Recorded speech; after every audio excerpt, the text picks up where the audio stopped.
On this episode of Carnage, we're bringing back Supermang, but this time it's going to have more cubes.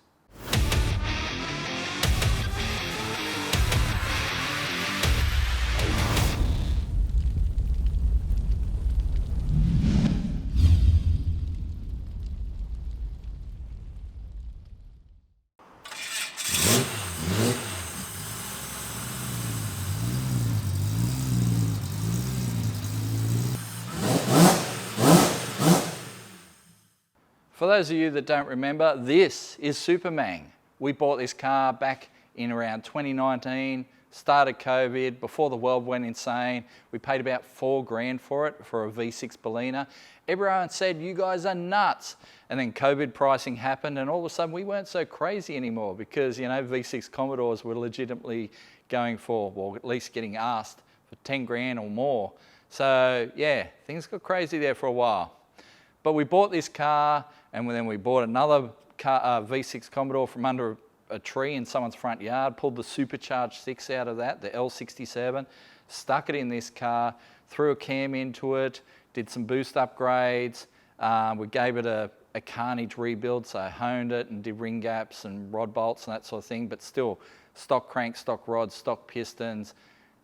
Threw it together, went 12.53 at 106.9 mile an hour down the drag strip. A lot of fun, you know. We did some mods to the auto. We also did diff gears, so it's got 3/7 gears with a Torsen style LSD in it. So the thing's quite snappy.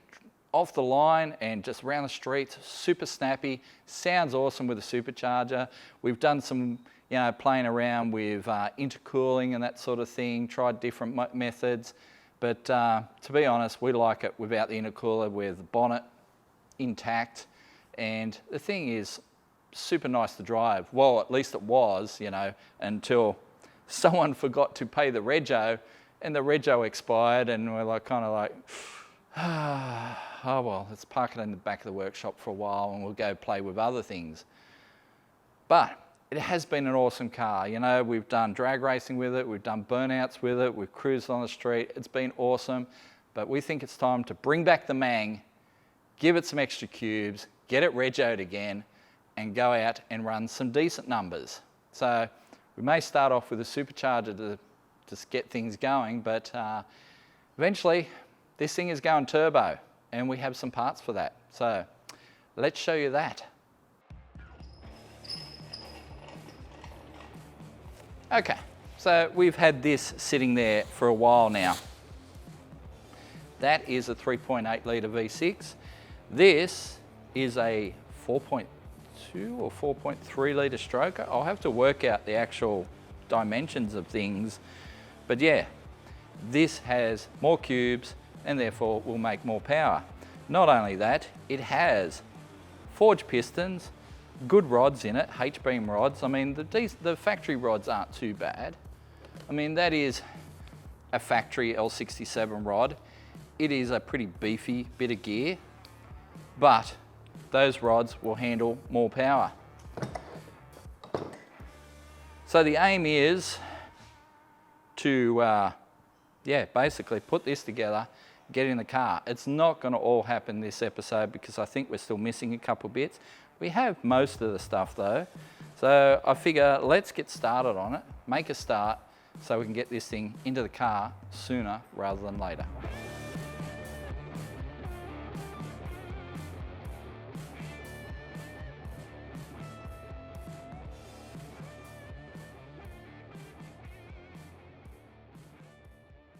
So we've had this bottom end for a while now.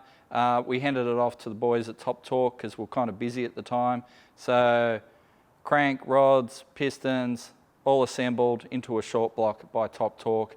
And they've also deleted the balance shaft, which usually sits up in here. That's the balance shaft there. So normally these engines run, you know, they're inherently unstable. So they use a balance shaft to kind of smooth out the vibrations. Well, we've removed it. Hopefully it's not too vibraty for us, but it should be all right. Some of the parts though will have to come off that engine because we need the cylinder heads and that sort of thing for this. It's kind of kind of a thing, you know. It really bugs me that you can't buy aftermarket cylinder heads for these, where, you know, you can buy 1 million LS heads, you can buy 1 million, even Holden V8 heads. They haven't made a Holden V8 since 2000, and yet manufacturers keep bringing out new versions of Holden performance heads. I'm like, one set of V6 heads, please. That'd be great, because there is a market out there for the V6 if someone's brave enough to chase it. But anyway, let's blow any dust or whatever out of it, because it's been sitting in a bag for a while now. So let's make sure.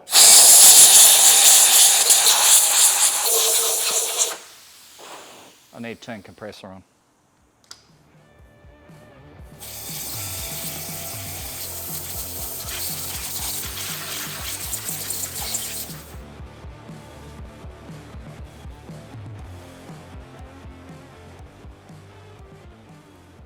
So it has been sitting there for a while. So what I'm going to do is just wipe the bores with a bit of trans fluid.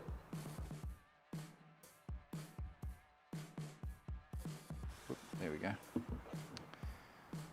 And just make sure the rings are not stuck to the bores. So we have a few goodies on the table here. We have a camshaft. I am pretty sure, pretty sure that is exactly the same cam that we have in that. So it's a Mace Engineering grind. We've got a Rollmaster timing chain there, double row, which we will be able to use with no problems because it has no balance shaft. Sometimes the balance shaft can interfere with double row timing chains on these. We've got a new balancer there. We've got a sump.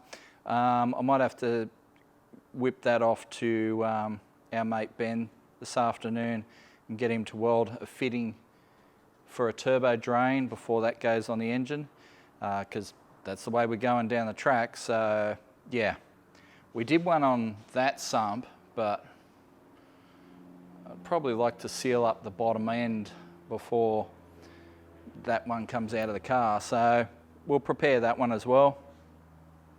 Gasket, flex plate, rear main seal and cover.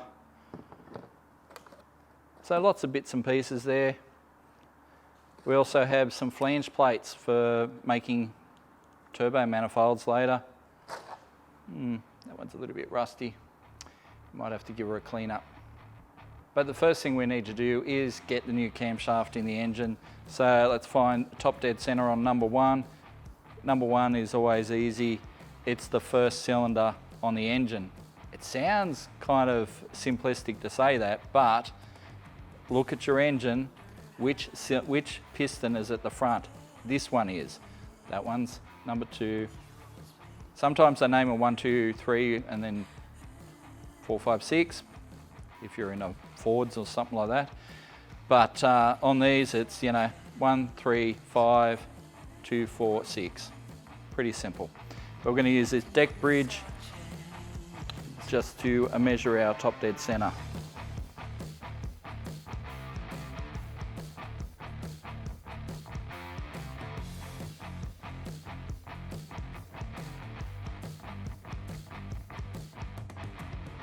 And there we have it, top dead center.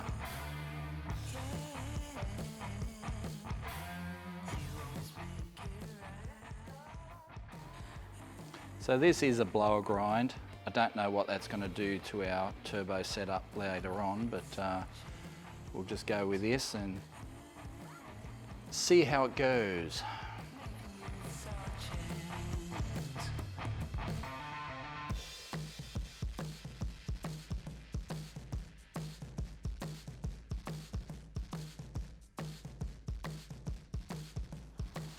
Lube.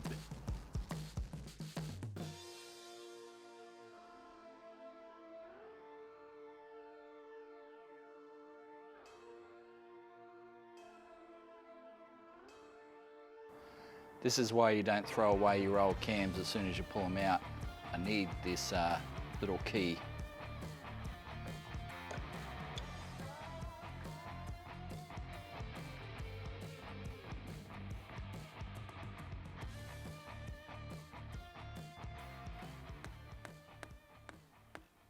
So tip number 1 was don't throw out your old camshafts. Tip number 2 is put all the bolts when you disassemble an engine in an ice cream container, keep them all together. Tip number 3, keep old fry pans. So you can tip the bolts into the fry pan and work out which ones you need. Because I need a camshaft retaining plate for starters. And then after a couple bolts to hold that in.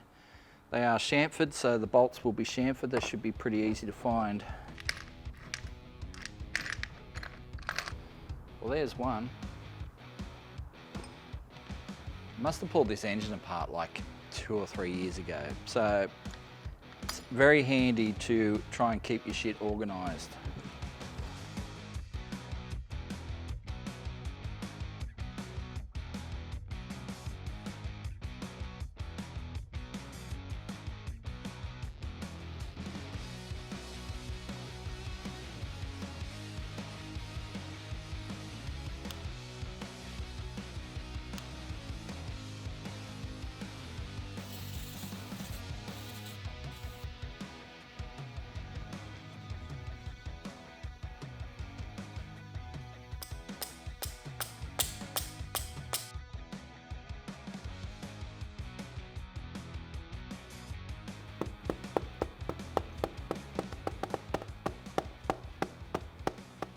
So for those playing at home, you probably thought I've done that backwards, but what I'm doing is dummy assembling. So making sure that the gear actually goes on the cam before you need it to go on the cam. So we know it goes on now. Now we've got to get it off. It's a tight fit, unfortunately, which is going to make this a real pain in the balls.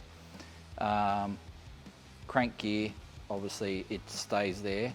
So what we're going to have to do is put the chain on, put the chain around this gear as well and get it on and lined up. And it's, you know, given that it's so tight, the tolerances, it's going to be real painful to do, but it is what it is. All right, come on baby, come to Scotty. So this is the factory timing gear. Now last time I put one of these together, a lot of people cried that I didn't put the magnet in there for the cam sensor. That's because we're using the Haltech plug-in. It's to make it work with sequential. I don't even think that computer can do sequential in this car. So this time though, I'm going to put it in just in case we upgrade the computer later on and we have to wire it up. So let's have the sensor in there. Just give her a little quick clean up. But yeah, just in case we want to do sequential later on. This is set up for batch fire, which is certainly old school, but it works. Lerb.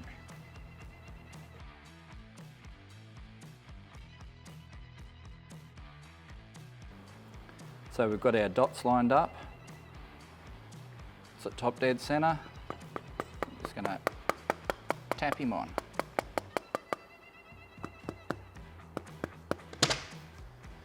It's not fancy, but it works.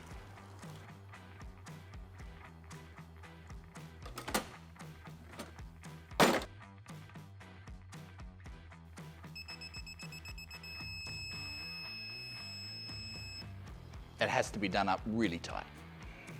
So we've got our cam in. Next thing is we've got to do lifters, but I don't have any lifters here. So I've got to go get a set of lifters for it. That's pretty simple though. They are the same lifters as the LS engine. I'll have to clean up our cam buckets as well. Other thing we need to clean up is our front timing cover. I just realized we don't have a clean one. And the one we have is quite disgusting. So I will bag this up for the moment. Get on there. While I go chase some parts, and we'll stick that one in the tank. Wait till you see this tank. To start off, we'll get our filter off here.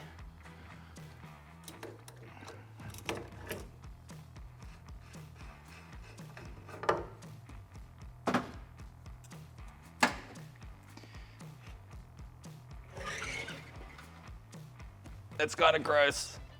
Look at it. Okay. You can soak in there for the night. Ew. All right. So I'm going to go chase some parts and we'll come back to this tomorrow. See you then.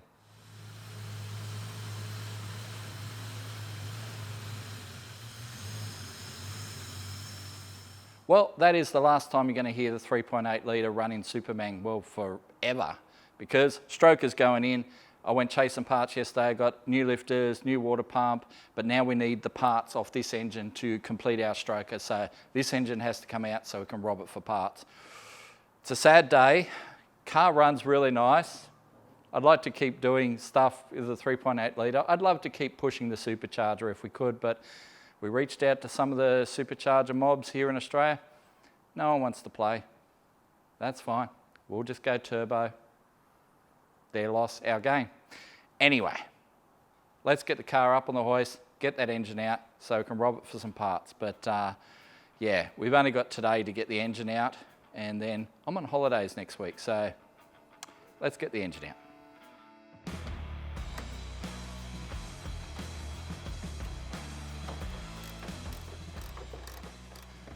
The advantage that Commodores have over most other cars is the bonnets come off so easy.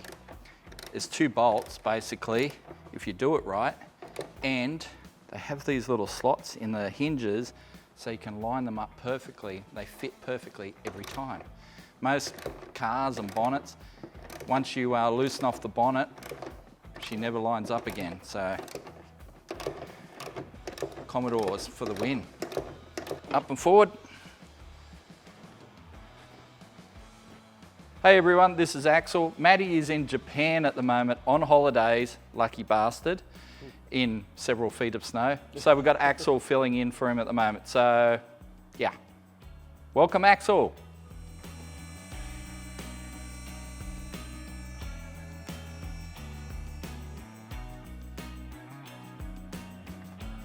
Oh, hello.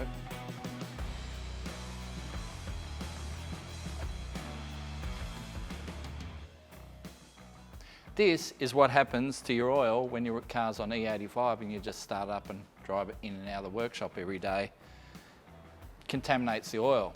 So we will tend to leave the oil alone if we're just starting it up and driving it in and out. But if we're going to go anywhere and do anything, if we're going to put it on the dyno or go race or even take it for a long drive, we'll change the oil, get rid of this old contaminated oil and put fresh stuff in it. And of course, when you're driving or racing or whatever, you're creating a lot of heat and it burns off all the contaminants like, you know, E85 that slips past the rings and stuff like that. So, but when you're just starting them up and not getting them warm, this is what happens to the oil. We've had the metric system in this country for 60 years now, and here's Pacemaker with a 3/8 bolt on their bloody headers.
Okay, so I think I have everything disconnected now. We've got a jack under the trans. We're gonna lift this engine up, get it out of the engine bay. Hopefully, like I said, nothing is connected. You always find something though.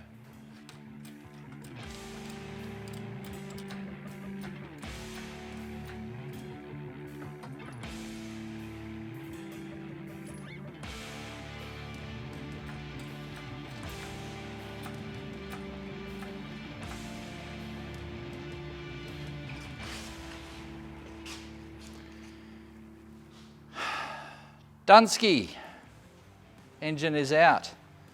Now we just need to rob it of its cylinder heads and some other bits and pieces. Obviously all this front hardware. Probably grab the sump as well. I was going to adjust, weld a bung on the other sump, but we've got a sump there. It's already got a bung on it for a turbo. Might as well use it. If you ever got an L67, keep all this hardware like this tube here. Impossible to replace. Don't throw them out. All this hardware. You need it all if you're building an L67, so hang on to it. A lot of the pulleys and stuff, you can buy new ones, but yeah, you still need all these hard mounts behind. Anyway, our engine is out. We can pull it down, steal it for parts, build our stroker, get it back in Supermang, make boosty noises, make more RPM, more power, make more of everything. But you're going to see it all on a future episode of Carnage.